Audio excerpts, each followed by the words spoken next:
Bonjour et bienvenue à votre émission d'actualité Qu'en pensez-vous? Ou avec mon panéliste cette semaine, M. Patrice Bouchard, enseignant en sciences politiques et en sociologie au Cégep de Chibougamau et de Saint-Félicien. Et je fais plein d'autres choses. On va analyser l'actualité en profondeur. Bonjour Patrice. Salut Pierre. Ça va bien? Super, merci. Es-tu prêt à te lancer dans le bain de l'actualité? Oui, je sais qu'il y a beaucoup de choses. Oui, fait qu'on va décoller. Je te laisse un peu gérer tu me dis, c'est la pertinence des sujets que je te lance. J'aimerais qu'on commence par parler de Girardville. Je trouve qu'on n'en parle pas assez souvent de Girardville. C'est quand même là que vient le Père Noël. Mais depuis cette semaine, ils ont la téléphonie cellulaire, un projet que ça fait 10 ans. Projet quand même d'occupation du territoire. Là, avoir le téléphone cellulaire, C'est ne pas avoir le cellulaire en 2016 dans sa communauté. C'est comme si je vous disais, v'là 30 ans, t'as pas d'eau courante. Moi, je compare l'eau courante, que ce soit... Vous vous rappelez, à une époque, quand j'étais vraiment petit, je me rappelle, 2 sur la même ligne là, de téléphone, c'était pas acceptable à un moment donné. Bon, ça a été régularisé, mais c'était un peu ça. Tu sais, tu dis... Parce qu'on est en 2016, tu te dis l'occupation du territoire, les régions, puis après ça, il y a tout l'élément de sécurité qui va avec ça. Girardville, qui souvent s'est démarqué de par son dynamisme, communauté innovante, solidaire aussi, les gens s'encouragent beaucoup. Probablement peut-être pour ça. Donc, c'est tout ça qu'on soutient. Hein? Puis là, on parle beaucoup de Girardville, mais il ne faudrait pas oublier la Tuque, Lac-Bouchette, qui ont toutes des problèmes aussi, parce que moi, je fais Chibougamau tous les semaines, là, il y a au moins une demi-heure, 40 minutes qu'il n'y a aucun signal. Il y a des travailleurs, il y a des forestiers, il y a des gens dans le domaine des affaires, des représentants sur la route. Alors, puis en plus, il y a des communautés. Si je prends le cas de Lac-Bouchette, par exemple, à peine arrivé à Saint-François-de-Sales, blackout, et là, il y a quand même 1300 personnes à Lac-Bouchette. Le gouvernement devrait-tu investir, devrait-tu assurer ça comme un service essentiel aujourd'hui? Si on veut, on peut. Oui, ça c'est sûr. C'est un choix politique, idéologique et financier. Ouais. Il n'y a pas de limite à ça. Je veux dire, on le fait si on veut le faire. Le fait est que c'est sûr que c'est un domaine quand même complexe, là, les communications. Ce qu'on comprend, c'est que l'installation de la tour, c'est une chose. Puis combien de kilomètres ça va desservir. Puis c'est parce qu'après ça, il faut rentabiliser l'infrastructure. Alors, quand tu arrives dans des régions que tu as une faible densité de population, bien, c'est toujours problématique. Par contre, il ne s'agit pas de dire je veux Internet à mon chalet ou mon cellulaire. Non, c'est pas ça. On est plus loin que ça. Là, on est dans des communautés qui, historiquement, sont là, sont enracinées. Et je pense que s'ils n'ont pas ces services-là, bien, l'équité n'est pas rencontrée. Ouais. Les possibilités de développement sont limitées. En même temps, on n'arrête pas de leur dire « prenez-vous en main, prenez-vous en main ». Si ça n'avait pas été le monde de Girardville avec la MRC, Maria, Chapdelaine et d'autres intervenantes, puis des intervenantes qui ont porté le dossier là, de façon... Là, que... je veux dire, il y a plusieurs politiques, plusieurs maires, plusieurs préfets, plusieurs députés qui ont porté ça pour en arriver là. Alors, ça démontre un bel exemple de ténacité, mais en même temps, tu dis 10 ans pour une, ça va être quoi pour les autres? Alors, il ne faut pas s'arrêter là, il faut continuer, mais... Il faudrait peut-être avoir un plan aussi, là, c'est parce que l'occupation du territoire, là, puis le développement des régions, c'est pas beaucoup à la mode de ce temps-ci, là. Oh, vraiment pas. Ça fait longtemps, même. À plusieurs niveaux. Là, on pourrait parler d'austérité versus de rigueur budgétaire, choisir le vocable qui te convient. On peut parler du Conseil des ministres, on regardera les gens qui sont responsables du ministère des régions affaires municipales. Puis on sent que c'est pas une priorité. Je sais pas s'ils connaissent les régions beaucoup. Oui, c'est ça. Parce que souvent, ils considèrent que ça touche moins de monde. Puis c'est vu comme une dépense parce qu'il n'y a pas gros de monde. Tout est fait pour encourager les gens à sortir des régions, souvent, plutôt qu'à les laisser là, puis à occuper. Puis occuper, je le dis dans le sens positif du terme, occuper de façon dynamique et durable le territoire. Pas juste dire, je vais travailler 15 jours, je vais redescendre une fin de semaine. OK. Achat local, à Debout-Mistassini, on a vu dans la dernière année beaucoup de fermetures de commerce. Il y a le maire Richard Hébert qui est un peu sorti dans les médias pour dire là, aux gens, achetez chez vous, parce que c'est ça qui fait qu'on peut garder des magasins, des boutiques, des restaurants ouverts. L'importance de l'achat local dans une communauté comme merci. L'achat local, c'est hyper important en ce sens que, posez-vous la question, qui commandite les événements, les festivals, les organismes, les levées de fonds? Ce sont des individus et des entreprises. Souvent, un individu qui est propriétaire d'entreprise Ben oui. et son entreprise elle-même. Moi, je connais des entreprises qui, même en étant à l'échelle régionale, sont des PME, là, et qui donnent un montant là, appréciable annuellement là, à différentes causes. Alors, c'est un mécanisme de redistribution sous 2 formes, là, ou 3. Là, faire travailler le monde, donc le monde qui y travaille dépense chez nous. C'est aussi un mécanisme, on parlait d'occupation tantôt du territoire, bien, c'est des gens corporatifs, des entreprises qui payent des taxes municipales et nécessairement donc aident à supporter les différents services. Ça l'aide donc à différents niveaux. Et aussi d'avoir des services de proximité, parce que même si c'est dans le domaine du tertiaire, bien, c'est cette idée de faire quelques kilomètres plutôt que des dizaines, voire des centaines pour avoir un produit ou un service, il me semble que c'est intéressant. Par contre, il y a des limites à ça.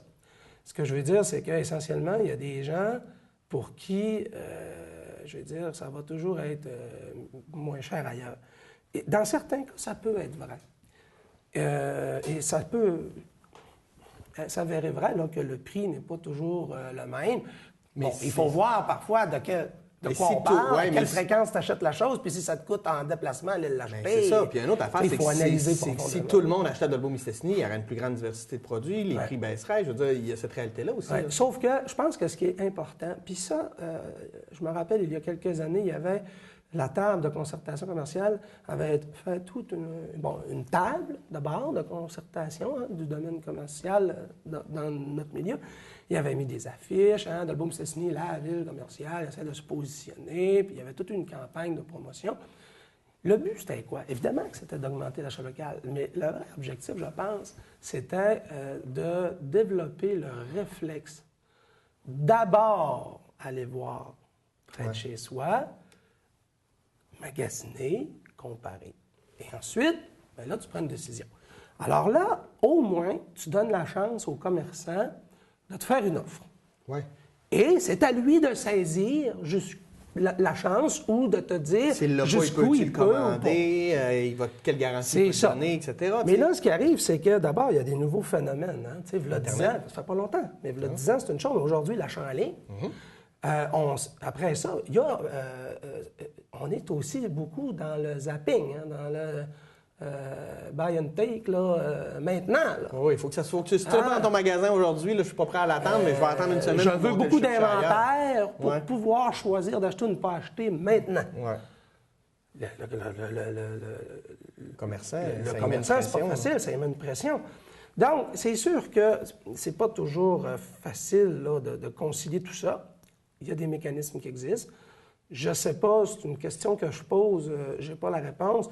À l'époque où j'étais conseiller municipal, on avait un petit programme d'achat local.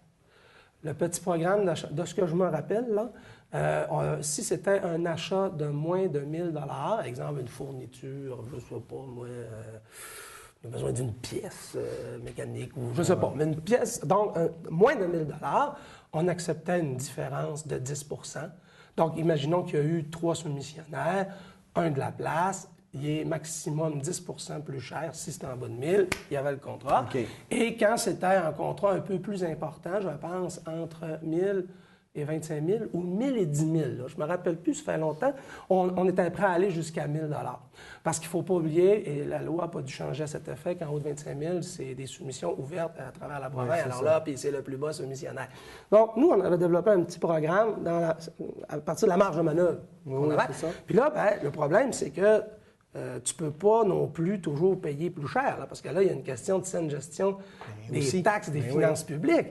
Tu sais, si tu payes 10 % plus cher pour tout le temps, ben là, maintenant, il y a du monde qui vont dire, ben là, à quel prix j'encourage? Est-ce que j'encourage encore? Ou si je paye pas, je fais pas de l'enflure, si je fais pas gonfler artificiellement pour quelque chose qui nous sert vraiment... Tu sais, fait qu'il fallait... Puis la question est pertinente. Fait que c'est pour ça qu'on avait à l'époque. Maintenant, je ne sais pas si ce programme il existe. Je pense qu'il avait été abandonné, mais je ne suis pas certain. Mais il faudrait vérifier ça. Okay. Puis peut-être que si ça n'existe plus ou que ça existe, est-ce qu'il est encore actuel? Est-ce qu'on pourrait jouer avec les paramètres? Et là, comme l'élu qui dit « acheter local », ben l'élu qui dit ça, il montrait encore plus l'exemple. Et je sais qu'il y a eu une campagne du temps des fêtes sur les médias sociaux où les gens se lançaient des défis. Très bonne idée. Oui, un peu comme le challenge, là. Ice Bucket, mais là, avec l'achat local, ça, c'est quelque chose d'original, qui coûte pas une scène, qui intervient, qui interpelle des gens du milieu, des gens connus. On s'amuse avec ça, puis en même temps, c'est une publicité qui coûte rien. Qui coûte rien. De toute façon, il faut acheter des choses pareilles, autant les acheter chez nous. Moi, je crois bien gros à ça, surtout si on veut garder nos services ouverts. On part des commerces, puis on va aller dans les autobus scolaires. Savais-tu que c'est la campagne annuelle de sensibilisation du transport scolaire et qu'il y a encore aujourd'hui des gens, et ça tous les jours, qui vont passer, même pendant que l'autobus va être arrêté avec sa petite pancarte de stop, les lumières arrêtées qui clignotent, à tous les jours, on dénote des gens qui vont passer quand même. Il me semble que le message est clair. Puis en plus, c'est que, tu sais, on dira ce qu'on voudra, là, il y a de plus en plus de voitures sur la route. Oui. Ici, en région, les distances sont longues. Je parle même pour un étudiant mettons, de Dolbeau qui va au cégep à Saint-Félicien. Oui. Il y a du covoiturage qui se fait, mais il y a aussi beaucoup de gens qui ont leur voiture, de jeunes qui ont leur voiture. Puis, je pense que c'est toujours bon de sensibiliser. Moi, j'aime bien, là, à la rentrée scolaire, lorsqu'on voit un autobus stationné avec le décompte, attention, nous arrivons. Ça, je trouve que c'est génial, ça coûte pas cher, puis c'est, comme on dit, c'est efficace. Au-delà de ça, moi, je demeure en face d'une école. En fait, je demeure en face du siège social de la commission scolaire où il y a aussi les adultes et, je pense, le format adulte et pour la persévérance scolaire. Là, en fait. Je ne veux pas dire le mot décrochage, je trouve ça péjoratif. Le tournant, voilà. Et évidemment, c'est un 4-stop. Et si je vous disais, soit des gens qui arrivent et se donnent un élan, et moi, je reste tout près là, du 4-stop. Là. Et des fois, je vois des choses là, des gens qui accélèrent. Je sais pas, on dirait qu'ils veulent faire du 0-100 en 50 mètres. Je ne vois pas l'utilité, puisqu'il y a tout de suite un stop après et ils doivent embarquer sur une autre voie, là, alors, je ne vois pas à quoi ça sert. Puis, en plus, c'est essentiellement résidentiel. C'est très familial, parce que ça s'est renouvelé. Et à ce moment-là, à part être dangereux, puis j'ai même déjà eu quelqu'un qui avait dérapé, qui avait glissé, puis que son véhicule était embarqué sur mon terrain. Là, à un moment donné, tu te dis, c'est pas juste un petit accident, c'est un glissant, là. Ben non, parce que là... T'es seul sur la route. Ben oui, t'as beau t'es d'un bout de douette, là. Puis, c'est ça. Puis là, on peut pas demander d'avoir des polices partout qui surveillent. Fait qu'à part la sensibilisation, c'est plate à dire, mais à part la sensibilisation, puis encore là, ça coûte quelque chose, il faut faire des efforts. Puis dans le temps, jamais arrêter. Bon sang, les enfants, mon Dieu Seigneur. Ah, mais les gens sont pressés. Tout de suite. Tout de suite, maintenant. Oublie jamais ça, c'est vrai dans beaucoup de choses. C'est bon. Ben moi, je t'amène à tout de suite maintenant avec la mobilisation. Contre les compressions d'un CPE, on sait qu'il y a une mobilisation hier à Saguenay dans certaines CPE pour dire... ben là, le gras est coupé, on est rentré... Il me semble qu'on a eu ce discours-là, ça fait 1 an qu'on a tout ce discours-là, mais qu'est-ce qu'on fait? Dans les faits, là, ça fait même depuis... Tu sais, cette idée de remettre en question l'État-providence puis de payer moins d'impôts, tu sais, dans les années 80, c'était ça. En 90, c'était, fin des années 90, déficit zéro. Par contre, à l'époque, ce qu'il y avait de différent, là, si on prend la fin des années 90, dans le temps du déficit zéro, c'est qu'il y avait des coupures, des départs anticipés à la retraite. Alors, oui, il y avait des irritants avec ça. Par contre, il y avait un consensus dans la société civile, il y avait pas mal moins de mobilisation qu'il y en a maintenant. Tu sais, Lucien Bouchard, à l'époque, avait convoqué, avait réussi à préparer le terrain. Il y avait un aura, là, il sortait du référendum. C'était Monsieur Bouchard, là, tu comprends? Et là, à ce moment-là, au niveau du leadership, il y avait quelque chose. Maintenant, qu'est-ce qui a changé? C'est qu'aussi, dans les années 2000, il y a eu une certaine croissance économique, mais elle est anémique. C'est-à-dire que quand, à un moment donné, tu dis, je vais faire des coupures de 2 3 dans certains postes budgétaires, bien que ta croissance économique est de 2,5 en moyenne, soutenue, et 2,5 réel, oui. bien, c'est encore pas pire. Mais la journée où tu coupes de 2-3 et que tu te dis, bien, il n'y a pas d'austérité parce que par rapport à l'année passée, les dépenses de l'État augmentent d'environ 1 Oui, mais pour que les dépenses de l'État augmentent réellement de 1 c'est parce que dans les 2 dernières années, tu as coupé 3 milliards de dépenses. Oui. Alors, et la croissance, elle, n'est pas à 2,5. Quand tu es à 1,3, 1,5, on est tout heureux. Là, on dit, hey, c'est mieux que ce qu'on avait pensé. Tu comprends-tu? Alors, il y a quelque chose là qui fait qu'on ne peut pas juste se fier à une croissance prévisible. Elle est anémique et imprévisible. Alors là, ça complique énormément les choses. Oui, puis il faut arrêter de penser... Bien, selon moi, il faut arrêter de penser à la magie là, de la grosse entreprise qui va venir faire vivre ta municipalité, là, parce qu'il y a des services, il y a des gens qui travaillent, puis tant que pour dépenser, puis pour faire rouler l'économie, ça prend un salaire. Puis les grosses entreprises, en nombre d'employés, ils diminue, rapetissent, puis ils vont produire plus, mais ils rapetissent, ils ferment temporairement, ils se délocalisent. On les subventionne de manière... Et ils se désengagent tranquillement face à leurs employés, face à leurs retraités.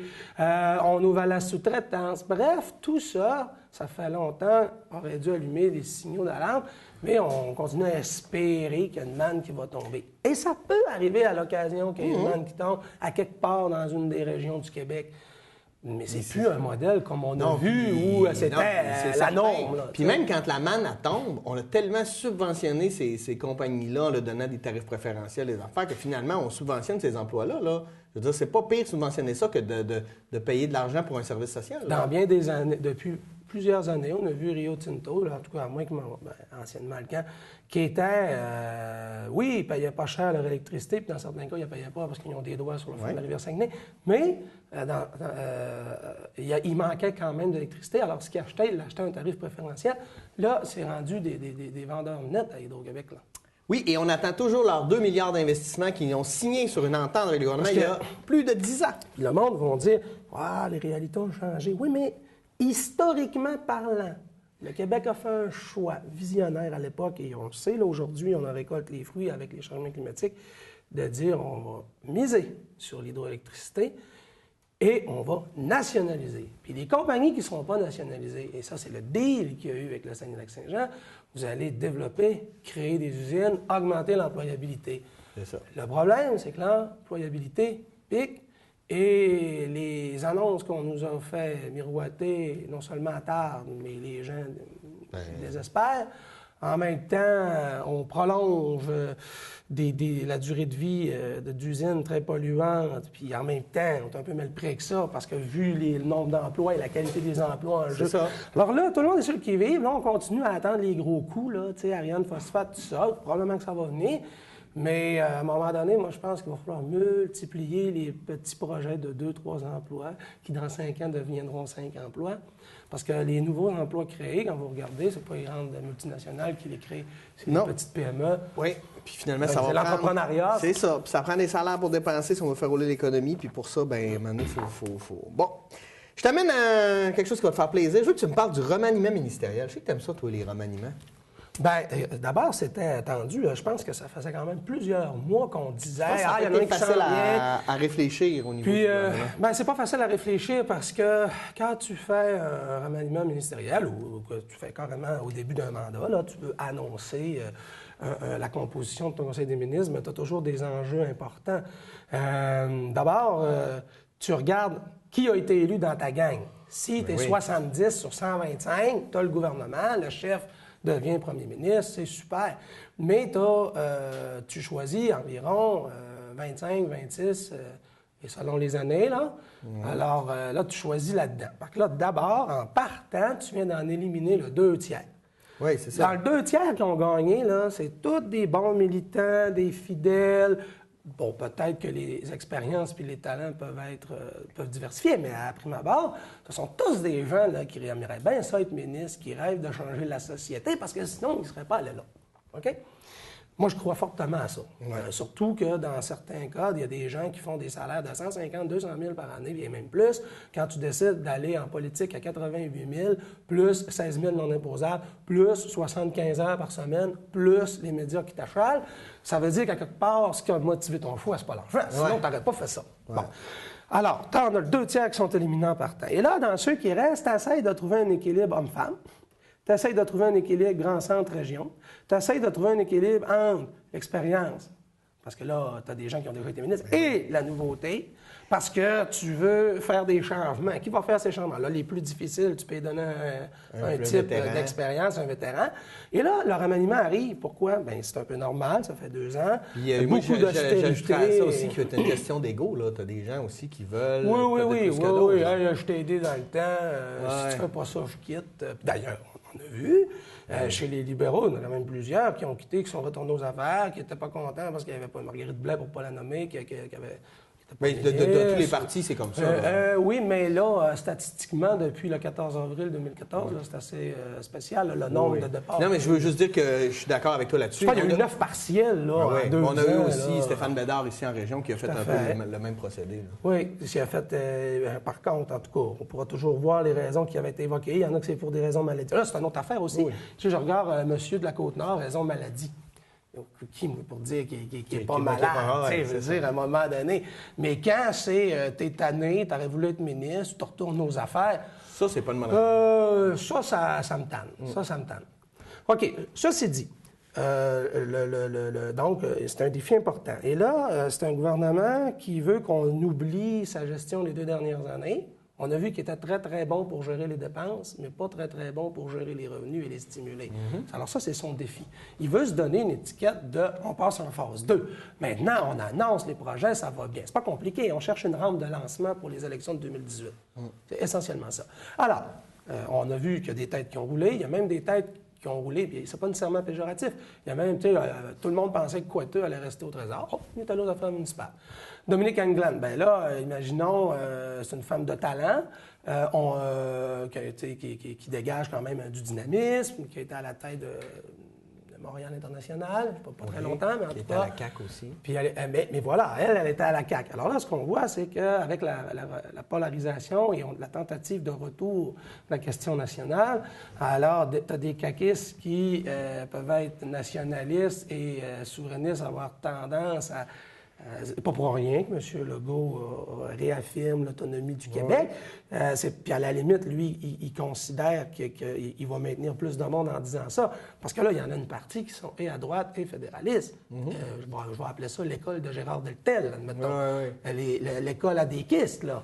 Ces gens-là, eux autres, ils vont aller du côté libéral. D'ailleurs, il y a je ne sais pas combien de chroniqueurs qui ont rappelé le fait que depuis 2 ans, il y a beaucoup de politiques, des libéraux, bref, qui se sont inspirés de la CAQ ou de la oui, non, mais... Donc, à quelque part, idéologiquement, le courant passe. C'est pour ça que... C'est ce qui fait que Mme Anglade... Mme Anglade, elle n'est pas vraiment...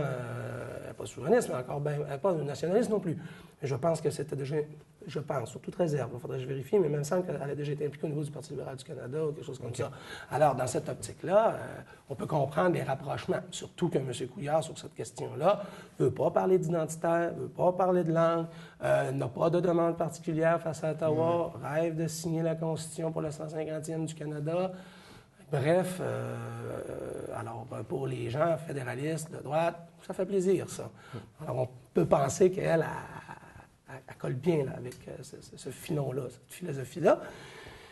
Et bon, bien, dans les nouveaux venus, c'est ça. Là. Alors là, est-ce que les régions sont perdantes? Ce qu'on sait, c'est qu'on est passé de 26 à 28 avec 40 de femmes. Alors, on parle d'une zone de parité. Oui, mais on a créé des corps de ministères. C'est pas mauvais, hein, soit dit en passant. Non, je sais, mais... Moi, je suis très favorable à ça, là, la parité. Je suis d'accord. C'est juste que quand tu regardes ce qui a été fait, on a créé des demi-ministères, si tu veux, là, juste pour être capable de placer des gens. Je veux dire, il faut regarder aussi le poids des ministères où les femmes ont été placées. Là. Le poids, le budget... mettons, les projets de loi qui s'en viennent. Là, ce que serait...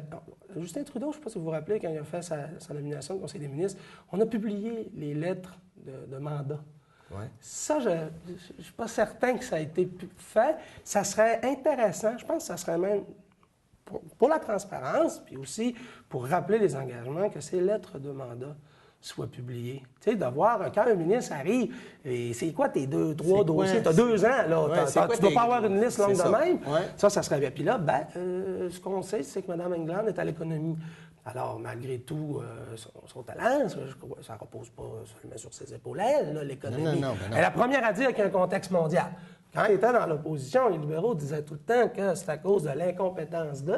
Là, c'est le PQ qui le dit. C'est drôle, le contexte mondial, c'est bon quand tu es au pouvoir, mais quand tu es dans l'opposition, c'est pas assez. C'est vrai que les mines, d'ailleurs. Oui, mais en politique, c'est le même pour toutes les parties. Mais, bon, mais ça, c'est une autre affaire, mais ça vient un peu lassant à la langue. Alors, tout ça pour dire que là, elle arrive, alors elle a dit, pas nécessairement juste des subventions, là, des crédits là, tout de suite, là, ce que ça nous montre, c'est que dans sa lettre de mandat, elle ne va pas avoir un gros budget. Là, après ça, ce qu'elle nous dit, là, on veut de l'accompagnement, de la formation, du mentoring, du réseautage. OK. Bref, ça peut être intéressant, mais elle n'aura peut-être pas les outils qu'elle souhaiterait avoir. Et à suivre. Puis toi, tu le considères positif, ce remaniement ministériel-là, ou tu as l'impression que c'est... Oui, je pense que oui. En tout cas, en éducation, je pense que là, c'est pas compliqué, là, avec Yves Bolduc, les fouilles à nu, OK, si c'est fait de façon respectueuse. François Blais, son fait d'armes, là, dans l'année qui aurait été là où ce qui a fait parler le plus de lui positivement, c'est à la fin, quand il a visité une école. Bon, alors, ce qu'on voit, c'est qu'en éducation, avec les coupures extrêmement difficiles, il n'y a plus de dialogue, plus de confiance. Pierre Moreau arrive. Pierre Moreau, c'est pas un gars qui vient du système de l'éducation. Ben, à la limite, Bolduc et Blais, c'est des universitaires qui sont allés très longtemps à l'école. M. Blais a été encore dernièrement prof à l'Université Laval, dans le département de Sciences Po. On ne peut pas dire qu'il ne connaît pas le réseau scolaire. On ne peut pas dire qu'il ne connaît pas la pédagogie, on ne peut pas dire qu'il ne connaît pas les élèves, puis il les a vus changer, les élèves, parce que ça fait plusieurs années qu'il est là. Et ça n'a pas fait en sorte qu'on avait l'impression qu'il était sensible sur les questions d'éducation. Alors, est-ce que Pierre Moreau peut faire mieux, pire? Moi, je dis qu'il ne peut pas faire pire. C'est impossible de faire pire. Puis c'est un gars quand même, n'oubliez pas, c'est un bulldog, c'est un gars qui a un instinct, l'œil du tigre là, en politique, il est là, Pierre Moreau. Là, vous remarquerez que je suis en train de dire du bien du gouvernement libéral sur cet aspect-là. J'espère que c'est noté. Oui, donc, Pierre Moreau, c'est un gars d'expérience. Puis, il y a eu des dossiers pas faciles dans le passé. Évidemment, c'est peut-être un peu une récompense. Parce que, bon, tu changes d'intervenant, tu cours la chance que le dialogue, la communication reprenne et fonctionne mieux. Le gros de la job sale, en guillemets, est fait parce qu'elle est coupée. Et là, Coiteux, lui, qui était au Conseil du Trésor, bien là, est en voie d'obtenir tous les accords pour les ententes de principe et sectorielles dans les différents secteurs de la fonction publique. Et on voit bien la stratégie qui est de dire, cette année, on va commencer avec quelques petites annonces, et puis ça va pleuvoir, là. Oui, soyons clairs. Et tous les gouvernements, et là, dans Chicoutimi, tous les projets des 20 dernières années vont être annoncés, d'après moi, dans cette seule et unique partielle. Les libéraux, il y a 2 nouveaux ponts. Les libéraux, 4 voies chacun. Non, mais tu sais, je veux dire, on devient un peu cynique, là, mais c'est ça. Alors, c'est une partielle. On va dire, venez nous rejoindre au pouvoir. Ça fait 40 ans que c'était péquiste, puis avant ça a été conservateur, je pense. Bref, tu sais, les libéraux n'ont pas d'ancrage là. La dernière fois, ça passait proche. Mais c'était un autre contexte aussi.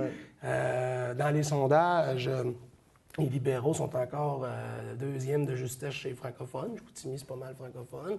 Dans les régions, ils sont à peu près au coude à coude, même un point ou deux en dessous du PQ. Donc, pour le PQ, c'est pas nécessairement simple, parce qu'il faut que tu représentes le changement quand ça fait 40 ans que tu es là, puis tu es dans l'opposition. En même temps, ils ont des armes. Appelons ça comme toutes les coupures dans les outils de concertation régionale. On les a nommés souvent à cette émission. Puis les libéraux, eux, ils doivent influencer et projeter cette nouveauté-là, même s'ils sont là depuis 2 ans et que c'est eux qui ont coupé. Mais ça va être intéressant. Il faudra voir, ça va être parce qu'il y a toute la légitimité, puis les gens aussi, là, parce que ils véhiculent beaucoup d'informations via les réseaux sociaux, entre autres. J'ai hâte de voir. Je lance sur un autre projet chaud, le projet EnergiS, parce que... Là, j'espère que tout le monde a compris qu'on parle de tout sauf du pétrole ici, là. Ce que je veux dire, c'est que l'enjeu d'EnergiS, là, ceux qui pensent que c'est juste une question de pétrole puis d'environnement, là, se trompent. Là. On a vu cette semaine, ça a pris une ampleur complètement différente. Je dis cette semaine. Ça fait quelques semaines. Pourquoi? Parce que le projet en soi, il faut comprendre que la Colombie-Britannique a refusé et les États-Unis ont refusé. C'est qu'on a des producteurs de pétrole issus des sables bitumineux qui veulent exporter leur pétrole, exporter pour vivre la croissance et faire des affaires. L'affaire est que, et là, dernièrement, depuis 1 an, on voit bien, là, 1 an et demi, on voit bien les prix du pétrole brut qui chutent. Ça a un impact sur les revenus des provinces de l'Ouest, notamment en Alberta, mais aussi sur le Canada tout entier. Bon, un coup que ça s'est dit, est-ce que pour cette raison-là, il faut accepter n'importe quel projet de type pétrolier?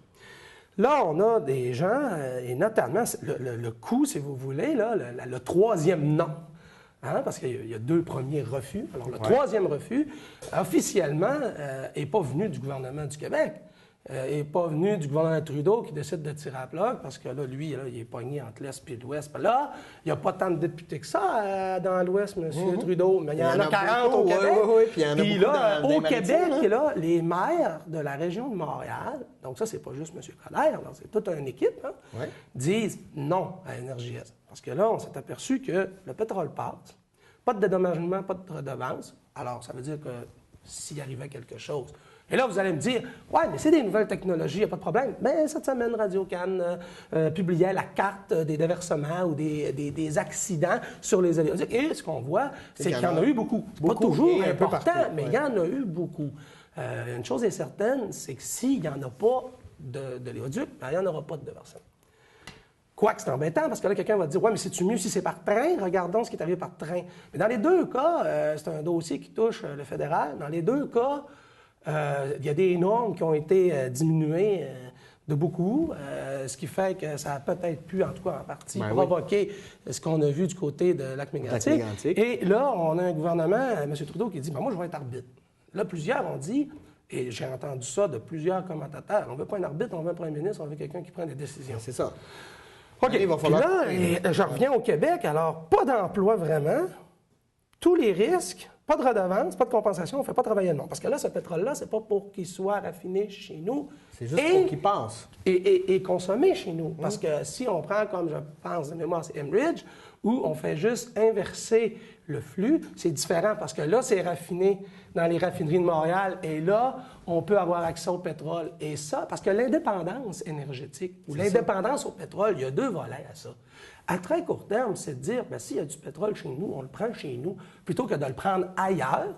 Ouais. Et on se donne une vision, par exemple, sur 30 ans, qui nous dit que dans 30 ans, on n'en prendra plus de pétrole. Puis il ne faut pas s'en mancher pour être dépendant au pétrodollar. C'est exactement le problème de l'Ouest présentement, parce qu'on a mis tous les œufs dans le même panier depuis 10 ans, puis on avait un gouvernement fédéral qui favorisait ça. Et là, il faudrait que le Québec porte l'eau d'yeux. Et là, on s'est fait dire, hey, donnez-nous le 10 milliards de péréquation. D'abord, sur 10 milliards de péréquation, là, c'est vrai que le Québec, c'est la province qui reçoit la somme la plus élevée. Par habitant, 5e sur 6. Ouais. Deuxièmement, ce qu'il faut comprendre de ça, c'est que la péréquation, c'est un programme fédéral. Ça veut dire que l'argent est ramassé par le fédéral et redistribué par le fédéral. Les péréquations, il y en existe dans plein d'autres pays dans le monde. Il y en a en Suisse, il y en a en France, il y en a en Allemagne. Et c'est tout le même but. L'idée, c'est un mécanisme de redistribution. Il y a deux volets à ça. Un, pour que tes services en santé et en éducation soient à peu près équivalents et accessibles d'un océan à l'autre. Ouais. Et deuxièmement, l'État fédéral, le Canada, lorsqu'il intervient dans ces programmes, n'intervient pas toujours également et pareillement d'une province à l'autre. Donc, à quelque part, la péréquation, c'est aussi une façon de se faire compenser pour des pertes d'opportunités. Et là, c'est là que je pourrais vous parler des milliards en automobile, des milliards en crédit d'impôt au pétrole, de l'argent qu'on prête à Terre-Neuve pour construire un barrage pendant qu'Hydro-Québec ne profite pas de prêts sans intérêt, que, par exemple, les chantiers navaux qui ont favorisé l'Atlantique et la Colombie-Britannique et non Davis à Lévis. Donc, tu sais, à un moment donné, moi, je veux bien qu'on regarde la péréquation. C'est une colonne de chiffres. Il y en a d'autres, des colonnes de chiffres. Et les transferts, c'est pas juste la péréquation. L'argent du fédéral qui s'en vient dans les provinces, ça prend la forme de péréquation, ça peut prendre la forme des transferts en santé, en services sociaux. Bref, il y a différentes formes de transferts. Et Luc Godbout, ça, rappelez-vous, c'est l'économiste qui a fait un rapport sur la fiscalité engagé par le gouvernement Couillard. Luc Godbout, il y a quelques mois, sort une étude, puis il dit, lorsqu'on regarde les transferts du fédéral vers les provinces dans les 20 dernières années, de 1995 à 2015, péréquation ou pas, le Québec est en bas de la moyenne canadienne. Et si on prend, par exemple, les transferts en santé, on s'aperçoit que l'Alberta, ça a augmenté de genre 170 % puis le Québec, quelque chose de 130 %. C'est-à-dire que toutes les provinces en ont eu plus, mais il y en a qui en ont eu plus que d'autres. Alors, c'est vrai que tu as des fonds que le Québec a eu, où on pense qu'il y a eu plus que les autres, mais il y a des fonds qu'on en a eu beaucoup moins. Quand tu fais la moyenne de tout ça, bien, on est en bas de la moyenne canadienne de chacune des provinces. Et n'oubliez pas qu'on donne 50 milliards par année en taxes et impôts au fédéral. Alors là, On veut calculer? Ben, pas de problème avec ça. Mais on va calculons les pommes avec des pommes. Et pour calculer, dans cette perspective-là, on peut penser que tu as besoin de travaux de recherche. Alors, on peut bien encourager l'idée fédérale et autoriser l'idée fédérale à émettre des reçus d'impôts pour charité qui a comme objectif de prouver que le fédéralisme, c'est une bonne chose. Et d'ailleurs, je suis allé voir sur le site, l'idée fédérale, c'est intéressant parce qu'ils ne font pas juste étudier le fédéralisme au Québec. Il y a des études comparatives, c'est intéressant. Mais, dites-moi pas qu'ils ne sont pas biaisés, puis en plus, ils donnent des reçus d'impôts. Et je suis allé voir notamment sur l'idée fédérale, puis en tout cas, si je ne me trompe pas, là, je suis allé voir il y a quelques jours, puis le président, c'était M. Ryan. M. Ryan, et je crois que c'est le même qui a été nommé par Énergie-Est pour lobby et qui siégeait sur la commission politique du Parti libéral. Tu sais, fait qu'à un moment donné, on peut bien garrocher des roches à PKP avec son idée d'institut, là, oui. Mais est-ce que l'Institut Fraser est neutre? L'Institut économique de Montréal est neutre? Est-ce que l'Institut Broadbent est neutre? Est-ce que l'IRES est neutre? Pas du tout. Non. Quand tu vas sur le site de l'IRES, la première chose que tu vois, on dénonce l'austérité, nous sommes résolument progressistes, puis nos études qu'on fait vont dans ce sens-là. Ils ne sont pas. Ils sont pas neutres. Ils acceptent des contrats de recherche. Oui. Puis pour revenir à l'Institut économique de Montréal, ils ont un budget de 2 millions de dollars par année. Et environ 70 de le financement, c'est des contrats par les entreprises, des dons des particuliers. Puis il y a une règle qui dit qu'un individu ne peut pas donner plus que 10 de leur budget total, donc maximum 200 000 en dons. Bon, on a un beau modèle, là. Prenons l'Institut économique de Montréal pour la gestion du budget, la gouvernance. Prenons après ça l'exemple de l'idée fédérale qui peut émettre des reçus d'impôts. Puis si c'est bon pour un, c'est bon pour l'autre, là. Oui. Mais... Et là, tout le monde dit l'Institut de recherche à souveraineté à Pelado, ça va être biaisé parce que c'est lui qui va... Mais d'abord, lisez avant l'étude. L'Institut de recherche sur la souveraineté, ça le dit un peu. Là, c'est sûr que ça a un angle. Là, mais moi, ce que je comprends, c'est que c'est toujours bon pour tous les autres. Mais pas, je veux dire, à un moment donné, tu te questionnes, quand tu regardes tous ces événements-là qui sont sortis dans la même semaine, là, parce que même, qui ont été sortis, à un moment donné, tu te questionnes sur l'agenda politique. Même sur Énergie-Est, on a peut-être refusé ici, mais en Colombie-Britannique aussi, on refusé, puis il n'y a personne qui les a tombés dans la face. Ben non, mais là, c'est parce que là, le Québec, c'était la dernière chance. Puis c'est le Québec qui paye parce qu'il est le troisième à dire non. C'est un peu ça aussi, là. Il y a une question de contexte, de timing, appelons ça comme vous voulez. Mais ceux qui pensent que Énergie-Est, c'est rien qu'une question de pétrole, vous vous trompez royalement. Puis j'ai relu un article.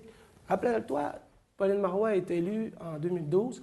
Son conseil des ministres, on nomme plusieurs environnementalistes, dont pour la première fois un environnementaliste à la tête du ministère de l'Environnement, Daniel Breton. Oui. Qu'est-ce qui arrive à Daniel Breton? Il va avoir une campagne terrible contre lui. On va voir des photos de bouteilles vides à l'époque, même si ce gars, ça faisait 10-15 ans qu'il n'a pas pris une goutte. Là, là, on l'a sali, il était forcé de démissionner.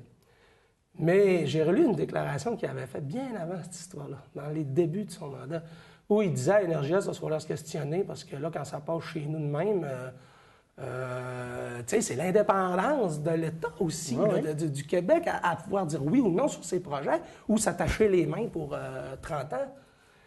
Pour un nationaliste et pour un souverainiste, ça veut dire quelque chose aussi, ça encore, l'entité, le territoire. Alors, quand tu regardes tout ça, tu te dis, bon, il y a peut-être une tête qui a roulé, on a commencé par une. Non, mais là, moi, je t'amène ça, je fais des trucs circonstanciels, je les mets bout à bout, je fais un reportage. C'est-tu vrai, c'est-tu pas vrai, je ne le sais pas, mais je vois des articles, je mets tout ça ensemble, tiens, je fais un reportage. Bien, tu fonctionnes comme les journalistes. Bien, tantôt, je te parlais de Dominique Anglade. Mais Dominique Anglade, c'est une femme, je l'ai dit, c'est une femme de talent, je pense, sincèrement, là. Oui. Elle a été chez Nortel Network de 2000 à 2004.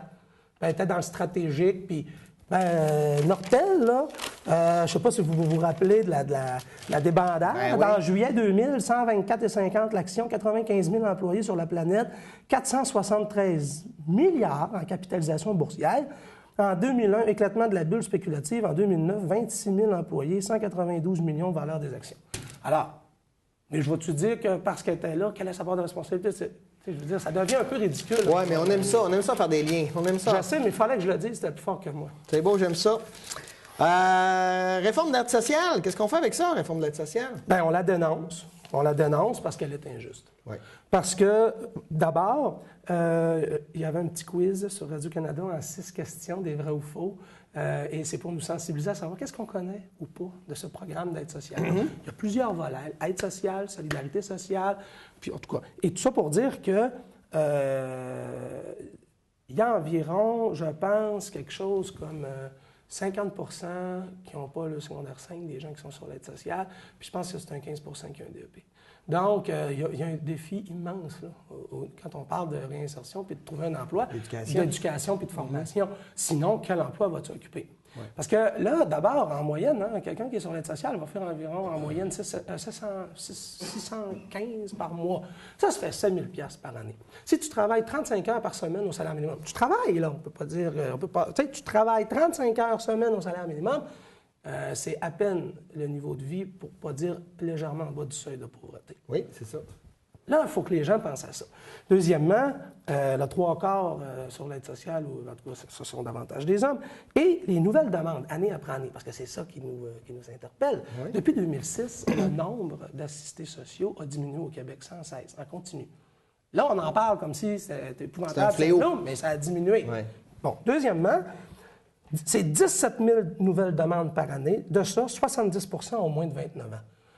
Je ne peux pas rester les bras croisés quand tu sais que 70 des nouvelles demandes annuelles, c'est des gens de moins de 29 ans.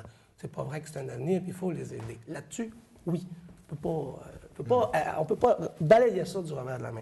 6 000, sur les 17 000, il y en a 6 000 dont les parents étaient sur l'aide sociale aussi. Alors, c'est précisément à ça que les ministres veulent s'attaquer. Là, parce que là, ils ont changé de chaise. C'était sa maman, puis là, c'est rendu... du qui, là? Ça a changé, en tout cas, peu importe. Et là, tu as un sondage, il y a 2 semaines, qui nous dit que les gens ont une perception au Québec positive des immigrants, des femmes, des homosexuels, et 50 ont une vision positive des assistés sociaux. Alors, dans toutes les questions plus délicates, qui intègrent ou pas des minorités, alors ce qu'on voit, c'est que sur les assistés sociaux, ils ont du chemin à faire. Mais ils ont du chemin à faire. Il faut voir qu'est-ce qu'on dit, puis les perceptions, puis est-ce qu'il y a des préjugés là-dedans ou pas. Oui, puis c'est pas eux autres non plus qui vont être plus à la place publique pour faire valoir leur point. Là. Non, qui ont pas d'éducation. Et là, dans le projet de loi 70, voici ce qui est prévu. D'abord, ils vont continuer à recevoir leur allocation de 610 par mois, mais s'ils acceptent un programme, formation, les réunions, un suivi régulier, ça va passer de 130 à 250, ce qui, en soi, est intéressant. Par contre, ils devront accepter tout emploi jugé raisonnable. Qu'est-ce qu'un emploi jugé raisonnable? Combien d'heures? Ouais. À quel salaire? Et surtout, où? Là, tantôt, on parlait de région d'occupation du territoire, là. Alors moi, si j'ai quelqu'un ici qui n'a pas de voiture ou qui en a une vieille voiture, il dit, bien là, je vais déménager. Mais là, son prix de loyer va être plus élevé. Fait qu'il va gagner un peu plus d'argent, son prix de loyer est plus élevé. Puis ça coûte quelque chose de déménager. C'est les groupes qui défendent les personnes à faible revenu et les assistés sociaux, justement, dénoncent cette approche-là. Mais ce qui m'a le plus surpris, c'est que j'ai tombé sur une étude. Des travailleurs sociaux qui ont fait une étude, des gens qui ont des bacs, des maîtrises, puis des docs en travail social, là. En 2015, en novembre 2015, 45,2 des nouvelles demandes, donc admettons 45 des 17 000, là, parce que c'est des chiffres récents, 45 des nouvelles demandes font suite au fait que tes prestations de chômage sont terminées. Donc, c'est parce que tu n'as pas d'emploi, puis tu n'as pas des... Le problème, tu as un problème de chômage, bien plus que... Ou c'est des gens, il y avait 23 qui disaient que les revenus sont tellement bas que c'est en attendant d'autres formes d'allocation, ou là, c'était pour 22-23 Mais pour tout près de 50 des nouvelles demandes, s'ils font une demande, c'est parce que le chômage est fini, puis que leur ancien employeur ne va pas les rengager. Non, puis là, c'est les gens qui ont un certain âge, qui ont des fois qui ont de la misère à se trouver d'autres emplois. Bien là, c'est sûr que là, bon, je te disais 70 moins de 29 ans. Bien, de l'éducation. Admettons que, je ne sais pas, là, on dit souvent ça en région, avec des villes mono-industrielles. Le gars a 55 ans, il a l'équivalent dans secondaire 3. Il fait quoi après le chômage? On a beau dire, on retourne à l'école. Oui, mais là, d'abord, on va commencer par mesurer tes compétences en lecture et en écriture. On va te donner un équivalent de secondaire 4 pour éventuellement avoir accès à un DEP. Là, pendant ce temps-là, tu vas avoir des prestations. tu vas-tu avoir Des un prêts soutien? bourses. Parce que là, ça va te prendre un an et Ben, demi c'est faire ça, ça. Là. ouais. Puis là, quand tu vas avoir fini, tu vas être rendu à 57 ans. Là, il faut que tu te places. Puis là, tu commences en bas de la... Puis à quel salaire? Tu sais, c'est pas facile, c'est pas simple. Alors, avant là, de dire n'importe quoi sur les assistés sociaux, là... Informez-vous. Puis là, ben, c'est parce qu'on veut sauver à peu près 50 millions sur 5 ans, sur un programme qui en coûte à peu près, je pense, 260. Ça, moi, c'est ça qui me touche le plus, c'est on fait ça pour des économies de bout de chandelle quand on fera absolument rien pour... Ben, ce que ça nous dit, c'est que c'est un peu plus idéologique qu'économique. Ben oui. C'est ça que ça nous dit. Ben oui, parce qu'on fera rien pour les paradis fiscaux, entre autres, où il y a des compagnies qui... Moi, je reviens à Bombardier, je veux dire, on leur prête 1 milliard, on leur donne 1 milliard, on investit 1 milliard, puis on n'est même pas game de mettre, OK, mais tu vas te mettre à payer tous tes impôts au Québec, au moins. T'sais. Non, mais ça me semble que c'est la moindre des choses de se mettre les pieds à terre. Je ne sais pas ce que tu en Oui, bien, dans Bombardier, l'autre affaire, c'est qu'il y avait comme 2 volets. Tu as vu une première annonce, c'était 1 milliard US, ça fait 1,3 canadien. Société en commandite, tout ce qu'on a 49 des actions sur quelque chose qui a de la misère à décoller. Mais, un avion. C'est ça. Mais l'autre partie, ben là, c'était la caisse de dépôt, mais là, c'est différent. C'est dans des actions. Ça c'est beaucoup mieux. Puis ça a été, même si je suis plus ou moins d'accord là, avec ce qu'on a fait avec ça, c'est même pas ça que je dis juste qu'on devrait au moins mettre une clause pour dire, OK, là, mais tes sociétés là, dans paradis fiscaux, tu es au Luxembourg puis aux Bahamas, là, tu vas pas payer tes impôts. Mais ça, habituellement, ce qui arrive par rapport à cette question-là, parce qu'on a entendu parler beaucoup là, dans la dernière semaine, c'est que les entreprises qui procèdent à des montages financiers, puis là, on parle d'évitement fiscal, c'est légal. Parce que là, tu te promènes, monsieur, dans tout le monde, là, PKP, les paradis fiscaux. Les paradis fiscaux, là, c'est illégal. C'est même pas de ça dont on parle d'évitement. Bon. Puis deuxièmement, quand on parle d'évitement fiscal, on pourrait parler de Charles Sirois, lorsqu'il était dans le domaine des communications, du Cirque du Soleil, d'Alcan Rio Tinto, de Gildan, qui est dans le domaine des T-shirts, de Dorel dans le domaine des jouets, et de Beauce-Prévost dans le domaine des autocars. Tu sais, bon. Le problème avec ces compagnies-là, c'est pas tant le Québec puis le Canada qui reçoit moins. C'est qu'ils vont payer... C'est beaucoup aussi ailleurs. Donc, là où il faut se questionner, c'est les multinationales d'ailleurs qui n'ont pas leur siège social ici, qui font le même procédé chez nous. Et c'est là qu'on a aussi, et beaucoup, une perte. Parce que Québécois ou une autre compagnie de ce type-là qui a un siège social au Canada, le problème n'est pas vraiment là. C'est quand le siège social est à l'extérieur. Ça, c'est Francis Val qui dit ça en date du 29 ou du 30 janvier dans un article. Du 29 janvier 2016. Alors, l'impact n'est pas toujours ici, mais il est surtout ailleurs. Le problème, c'est parce que tout le monde le fait, bien, il faut le faire aussi. Alors, c'est là où le gouvernement devrait, à un moment donné, faire. Bon. Là, il faut arrêter de le faire. Bien là, puis pour ça, il faut plusieurs pays en même temps qui se parlent. Et ça commence à l'OCDE. Et à l'OCDE, on est en train de travailler ce dossier-là depuis quelques années. Puis c'est l'enjeu... eux autres, ils n'appellent pas ça évitement fiscal, là, ils appellent ça des pertes en fiscalité dues... En tout cas, ils ont trouvé un beau terme qui faisait plaisir à tout le monde. Non, mais parce que là, sinon, ton dossier n'avance pas. Oui, c'est ça. Si tu braques le monde tout de suite, arrête ça, là. Tu sais. Fait que... Alors, vous voyez, on peut discuter de ce dossier-là en 2016. Qu'est-ce qu'on devrait faire? Qu'est-ce qu'on ne devrait pas faire? Qu'est-ce que l'on peut faire nationalement et provincialement et fédéralement, peu importe. Puis qu'est-ce qu'on peut faire, mais qu'on dépend des autres? Parce que là, ça demande un effort international. Et j'aurais aimé, moi, entendre ça. À part Francis Valls, qui est dans la presse, soit dit en passant, je vais le dire aussi, parce que des fois, on a fait des associations. Mais à part lui, pas grand monde qui ont dit ça. Oh, c'est parce qu'on saute sur la nouvelle pour taper sur d'autres choses. Oui, puis là, les médias sociaux, c'est parti. Mais là, quand tu te promènes dans la rue, au café, au restaurant, là, la perception, ça a un effet, ça cristallise. Ça cristallise négativement. Et c'est basé sur, peut-être pas entièrement des faussetés, mais l'analyse n'a pas été faite de façon... En général, l'analyse n'est pas faite vraiment en profondeur. C'est ça le problème. C'est notre manière de nous informer. Et là, tu as quelqu'un qui est là, mais on verra, parce que là, on remarquera, ils ont arrêté de fesser sur PKP, là, les médias, parce que là, on s'interroge sur le leadership. En 2011, Marois, ça faisait 8-9 mois que c'était une crise de leadership, et c'était interne. Oui. Là, c'est externe. Les gens on dirait qu'il y a c'est une bulle médiatique et on fait une pression. Ça, c'est un jeu dangereux parce que, à la longue, peut-être que... Puis là, en plus, il y a eu un divorce. Il n'y avait rien pour lui. Non, c'est pas nos affaires, mais c'est tout arrivé en même temps. Alors, il n'y avait rien pour lui cette semaine, mais maintenant, à force de fesser sur quelqu'un à terre, ça peut avoir l'effet contraire. Et non seulement ça peut avoir l'effet contraire, mais savais-tu ça? Moi, je ne le savais pas, qu'en même temps, la même journée du reportage d'enquête, ben, on apprenait que Hans Black, associé de Couillard, du temps que lui était à la tête de Amorphix, ben, il y a eu un mandat d'arrêt contre lui là, pour des frauduleuses. Mais là, on est encore dans le circonstanciel, mais ça fait juste démontrer qu'il y a une nouvelle qu'on n'a pas vue. Puis, on a parlé beaucoup du remaniement ministériel. Au niveau de la perception, c'était très positif, ce remaniement-là. Tandis que l'autre, qui est dans l'opposition, n'était pas capable de sortir la tête de l'eau. Ouais. Alors, ça change les perceptions, ça. Bien, c'est notre manière de nous informer. D'ailleurs, si vous voulez, moi, je suis en train de lire un excellent livre, L'Occident terroriste, sur notre manière de nous informer, de Noam Chomsky. À lire, ça va changer vos perceptions. Et là-dessus, notre dernier sujet, puisqu'il nous reste 5 minutes, je veux qu'on parle des élections américaines, parce que les primaires ont commencé. C'est intéressant, ça.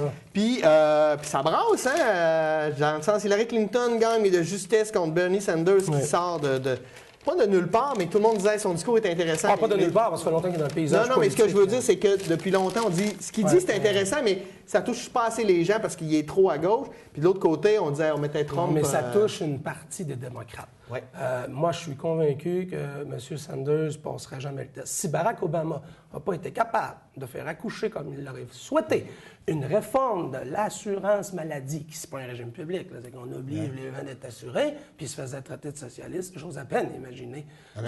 Puis imagine, les gens qui seront députés démocrates, même eux vont être les premiers à l'abandonner. Oui. Donc, pour moi, c'est pas sérieux. C'est un beau bug médiatique, mais c'est pas sérieux. Pas sérieux, mais dans le contexte américain. Non, c'est ça. Je ne parle pas dans notre contexte à nous, là. Oui, mais c'est parce qu'on s'entend qu'on part de loin. On s'entend que la gauche américaine est à droite. C'est parce que, tu sais, Barack Obama, tu l'écoutes parler, il n'est pas plus à gauche ou à droite que Jean Charest, là. Non, c'est ça. Je veux dire, bon, mais quand même, là où il y a... Là, j'ai toujours de la misère à dire ce mot-là. Iowa. Oui. Donc, c'était cette semaine. Il y a le caucus, donc, l'investiture républicaine. Ted Cruz, surprise. Trump. Bien, tout le monde disait, est-ce que ce qu'on voit dans les sondages va se matérialiser sur le terrain? Non. Et Marco Rubio, si loin. Surprise, 23 % Puis Ted Cruz, il ne faut pas oublier que lui a gagné, très clairement, il a gagné à cause de Dieu. Hein? Non, mais... Ouais, non, mais oublie pas que 70 % des Américains, sondage après sondage, déclarent que la religion, Dieu, est important dans leur vie. Il n'est pas à côté de la traque. Au Québec, il serait peut-être à côté de la traque. En tout cas, chez nous. Dans ta maison, peut-être. Mais les républicains, il y avait 11 candidatures, n'oubliez pas ça. C'est ce qui fait qu'on peut penser que c'est des résultats pas très élevés, mais il y avait 11 candidats. Jeb Bush, très loin, là. C'était le favori, le frère de l'autre. Il n'est pas là. Bon, maintenant, chez les démocrates, c'est vrai que Clinton, elle a gagné une courte victoire. Sanders dit victoire morale, on va avoir à peu près le même nom. Sauf que, comprenez une chose, en 2008, Hillary Clinton, elle a perdu à l'Iowa aux mains de Barack Obama. En fait, non seulement elle a perdu, elle avait terminé 3e avec 29 %. Ça veut dire qu'aujourd'hui, elle fait quand même 20 points de plus. Alors, on a beau dire, et ses adversaires le diront, hey, elle a gagné de justesse, ça va pas. Ça fait un buzz médiatique. Attendez. L'autre affaire, il y a New Hampshire qui s'en vient. Puis là, les gens vont dire, mais pourquoi c'est si important? Mais ce sont les premières. Ce sont des États différents, plus Midwest, plus Est. C'est des États baromètres un petit peu. Puis ton tremplin peut t'aider après ça à faire rentrer de l'argent dans tes coffres pour poursuivre ou non ta campagne. Ouais. Alors, c'est ce qui va arriver là prochainement. Mais surtout, il y en aura d'autres, là, mais le 1er mars, surveillez le Super Tuesday. C'est 15 États. Sur les 15, la plupart, ce sont des États du Sud. Donc, les États du Sud se sont concentrés, historiquement parlant, pour avoir leur convention en même temps. Ça veut dire que tu vois la tendance du Sud, vers où le Sud veut aller. Tu sais, le Sud, là, c'est très revendicateur. Confédéré, fédéré, il y a un historique, là. Donc, que ces gens-là parlent en même temps, ça donne un poids aussi en nombre, évidemment, puis en nombre de délégués, là, c'est majeur, parce que là, il y aura eu 4 États, alors plus 15, là, ça veut dire que presque la moitié du pays va avoir voté rendu là. Oui, c'est ça. Puis, ils peuvent pas, il y a des tendances, hein, les gens, souvent, il y en a qui vont voter par sondage. On aime gagner nos élections, donc on va... Puis c'est vraiment particulier, parce que dans certains États, c'est ouvert et d'autres, c'est fermé. Autrement, fermé veut dire que c'est seulement les membres du parti. Ouais. Cependant, ouvert, ça veut dire qu'il y a aussi place aux sympathisants. Puis, sympathisant veut dire, à la limite, un républicain pourrait voter dans la Convention démocrate, dans certains cas. Okay. Puis, des fois, c'est des votes secrets. Des fois, un vote à main levée. Puis, des fois, c'est des caucus. Les caucus, là, c'est spécial. Imagine qu'on est dans un sous-sol d'église. On est 122. Et là, chaque candidat à la présidence, là, mettons Hillary Clinton, M. Sanders, ont leur porte-parole. Et là, le porte-parole prône pour sa paroisse, c'est le cas de le dire. Et là, pendant la soirée, ça débat. Et tu vois les gens qui se rallient ou pas. Et à un moment donné, là, je ne connais pas tout le mécanisme, mais à un moment donné, la décision est prise. Et là, bon, ben, on est à 100. Lui, il y en a 22. Lui, il y en a 38. Puis lui, il y a le reste. OK. Et là, dans certains cas, quand tu remportes tous les délégués. Exemple, s'il y a 42 délégués, ben, dans tel État, ben, si tu as eu 38 ou peu importe, tu ramasses tous les délégués. Puis des fois, c'est à la proportionnelle. Donc, c'est ce qui arrive, je pense, à moins que je me trompe, dans l'Iowa. Je pense qu'il y avait quelque chose comme 42 ou 44 délégués. Ça veut dire qu'ils vont se partager, Mme Clinton, M. Sanders, les délégués. Contrairement aux républicains, que c'est fermé, et je pense que je suis pas sûr que c'était à la proportionnelle chez les républicains et que lui qui a eu plus ramasse la mise. Puis toi, tes prédictions? Mais en fait, là, juste Ben, pour la présidentielle, Clinton, je pense que ça devrait passer. Ben, c'est parce que là, à un moment donné, les gens vont avoir à se poser la question, là, c'est qui qu'on veut à l'international? C'est-tu Donald Trump? Là, on ne sait pas, là, lui, il faudra voir dans quelques groupes. C'est peut-être qu'il ne maintiendra pas le rythme, peut-être que oui, on verra. Pour les démocrates, ça peut être intéressant, je pense. Dans les deux cas, ils vont marquer l'histoire. Au moins d'avoir une course. D'abord, d'avoir un troisième mandat démocrate, ça serait quelque chose. D'avoir une femme ou un socialiste, ça serait quelque chose. Dans les deux cas, ce pas des jeunesses. Ils font un mandat, probablement pas deux. Ouais. Ça veut dire que les républicains, là, puis c'est ce que, pas Parisella, j'ai écouté un autre commentateur, là, dont je ne me rappelle pas le nom, qui est très avisé sur la question américaine. Marco Rubio, là, c'est pas dans 4 ans. Non, mais il est jeune, il a 40 ans. Lui, c'est dans 4 ans. Okay. Parce que tu regardes, Mme Clinton a 68, et je pense que M. Sanders a 72.